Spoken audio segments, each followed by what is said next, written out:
भारत और जिम्बाब्वे के बीच खेला गया और खास तौर पर भारतीय टीम के लिए यह मैच बेहद महत्वपूर्ण था क्योंकि सेमीफाइनल की दौड़ अब अपने निर्णायक मोड़ पर पहुंच चुकी है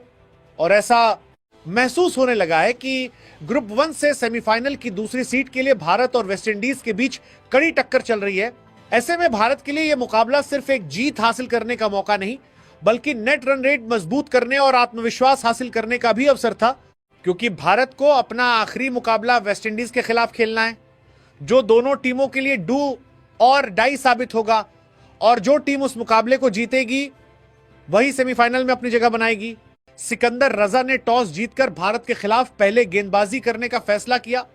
और उस समय शायद उन्हें लगा होगा कि दबाव भरे मुकाबले में पहले बल्लेबाजी करने वाली टीम पर दबाव रहेगा क्योंकि भारतीय बल्लेबाजों ने शुरुआत से ही जिम्बाब्वे के गेंदबाजों पर हमला बोल दिया और देखते ही देखते मैच का रुख एक तरफा होता चला गया। भारतीय टीम ने पूरे 20 ओवर खेलते हुए 4 विकेट के नुकसान पर 256 रनों का विशाल स्कोर खड़ा कर दिया जो इस टूर्नामेंट में जिम्बाब्वे के खिलाफ लगातार दूसरा बड़ा स्कोर था क्योंकि इससे पहले वेस्टइंडीज भी जिम्बाब्वे के खिलाफ बड़ा स्कोर बना चुकी थी। और भारतीय टीम की तरफ से ओपनिंग करने उतरे विकेटकीपर बल्लेबाज संजू सैमसन और आक्रामक बल्लेबाज अभिषेक शर्मा ने टीम को तेज शुरुआत दिलाने की कोशिश की। हालांकि संजू सैमसन एक बार फिर उस तरह की बड़ी पारी नहीं खेल सके जिसकी उनसे उम्मीद की जाती है और वे 15 गेंदों पर 24 रन बनाकर आउट हो गए। उनकी पारी में कुछ अच्छे शॉट जरूर देखने को मिले लेकिन वे अपनी शुरुआत को बड़ी पारी में तब्दील नहीं कर सके। दूसरी तरफ अभिषेक शर्मा आज अलग ही अंदाज में नजर आए और लंबे समय से चली आ रही खराब फॉर्म से बाहर आते हुए उन्होंने शानदार बल्लेबाजी की। उन्होंने सिर्फ 30 गेंदों पर 55 रन बनाए जिसमें 4 चौके और 4 छक्के शामिल थे और जिस आत्मविश्वास के साथ वे बल्लेबाजी कर रहे थे उससे साफ लग रहा था कि बड़े मैच से पहले उनका फॉर्म में लौटना भारतीय टीम के लिए बहुत बड़ा सकारात्मक संकेत है। ईशान किशन ने भी आक्रामक अंदाज में बल्लेबाजी करते हुए 24 गेंदों पर 38 रन बनाए जिसमें 4 चौके और 1 छक्का शामिल था और उन्होंने रन गति को लगातार तेज बनाए रखा। इसके बाद कप्तान सूर्यकुमार यादव बल्लेबाजी के लिए आए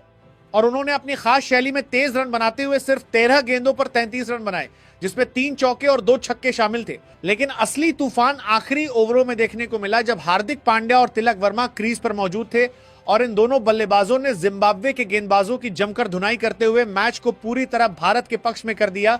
हार्दिक पांड्या ने अपनी पहचान के मुताबिक शानदार फिनिशर की भूमिका निभाते हुए सिर्फ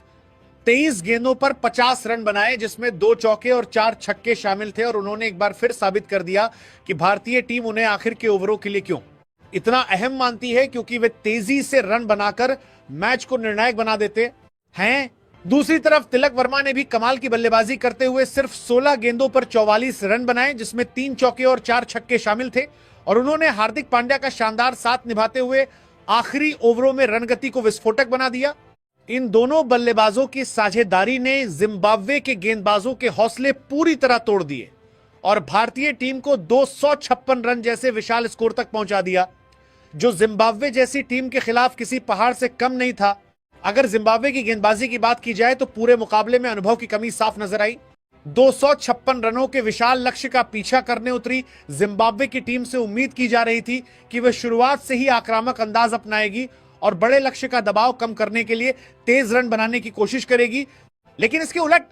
जिम्बाब्वे की बल्लेबाजी की शुरुआत बेहद सुस्त और हिचकिचाहट भरी रही और यहीं से साफ हो गया था कि मुकाबले का पलड़ा किस तरफ झुकता जा रहा है। भारतीय गेंदबाजों ने नई गेंद से जिस अनुशासन और आत्मविश्वास के साथ गेंदबाजी की उसने जिम्बाब्वे के बल्लेबाजों को खुलकर खेलने का कोई मौका ही नहीं दिया।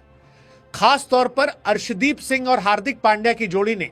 पावर प्ले के ओवरों में कमाल की गेंदबाजी करते हुए गेंद को दोनों तरफ स्विंग कराया। कभी गेंद अंदर आती तो कभी बाहर निकलती और जिम्बाब्वे के ओपनर्स बार बार बीट होते नजर आए। उनके चेहरे पर बढ़ती हुई बेचैनी साफ दिखाई दे रही थी जैसे हर गेंद एक नई परेशानी लेकर आ रही हो। बड़े लक्ष्य का पीछा करते हुए जिस तरह का इरादा और आत्मविश्वास बल्लेबाजी में दिखाई देना चाहिए था वो पूरी तरह नदारद था और ऐसा महसूस हो रहा था कि जिम्बाब्वे के बल्लेबाज रन बनाने से ज्यादा विकेट बचाने की कोशिश कर रहे हैं जबकि इतने बड़े स्कोर का पीछा करने के लिए शुरुआत से ही जोखिम उठाना जरूरी होता है। भारतीय गेंदबाजों ने लाइन और लेंथ इतनी सटीक रखी कि बल्लेबाजों के लिए गैप ढूंढना भी मुश्किल हो गया और हर डॉट बॉल के साथ दबाव बढ़ता चला गया यही वजह रही कि जिम्बाब्वे की टीम में अनुभव की कमी साफ नजर आई और बल्लेबाज बड़े मंच के दबाव को संभालते हुए दिखाई नहीं दिए।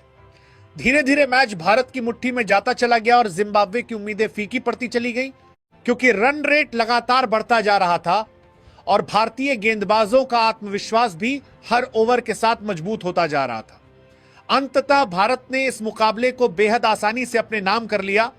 और यह जीत सिर्फ एक साधारण जीत नहीं बल्कि एक मजबूत संदेश बनकर सामने आई, क्योंकि इस शानदार प्रदर्शन के साथ भारत ने वेस्टइंडीज के लिए खतरे की घंटी भी बजा दी है। यह साफ संकेत दे दिया है कि भारतीय टीम सही समय पर अपनी लय हासिल कर चुकी है और अब जब भारत और वेस्टइंडीज आमने सामने होंगे तो वो मुकाबला सिर्फ एक मैच नहीं बल्कि सेमीफाइनल का फैसला करने वाली जंग होगा। और जिस तरह भारत ने जिम्बाब्वे के खिलाफ बल्ले और गेंद दोनों से दबदबा दिखाया है,